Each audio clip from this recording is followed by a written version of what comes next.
just want to acknowledge where we are in this moment, in this alleyway in Chinatown. Most of us recognize and know that Chinatown is a contested space. There's a long history of struggle in Chinatown, particularly with tenants. Most of the folks who live in Chinatown are living in rent-controlled apartments or in affordable housing, who are then struggling to keep that affordable housing, like our comrades at Hillside Villa, which is right on top of the hill behind us. But like right here, we have apartments. So even though a lot of people think about Chinatown, we come into Chinatown as a kind of party space, it's a neighborhood that people live here. And there's been a long history of struggle for people to stay living here and to control the destiny of this neighborhood. So we just want to acknowledge and recognize the struggle that they've engaged in and led for all these years. Secondly, just very shortly, just want to acknowledge the reality that is kind of surrounding us and that we're sort of saturated in every moment with the genocide of Palestine, which is now an expanded war involving Lebanon, Iran, and who's next.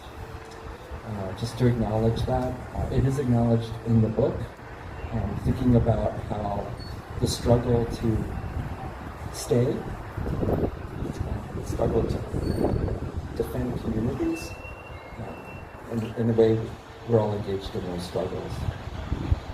So to acknowledge that.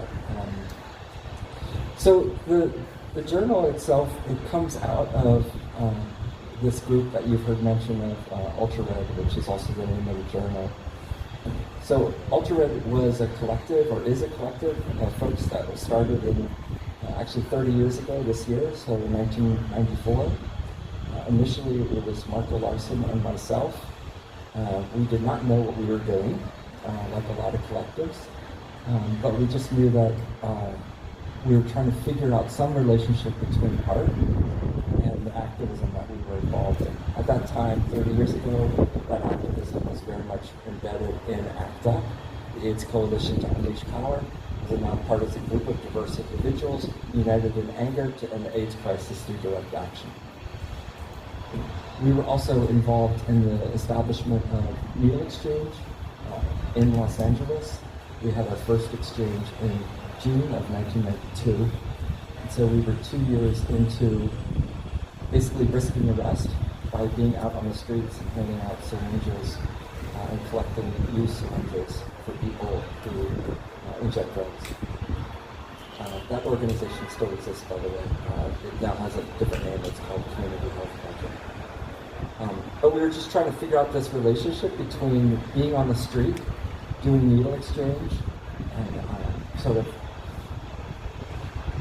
engaged in this kind of street economy, the street culture, getting to know people who are living outdoors, but also getting to know folks who are very precarious with the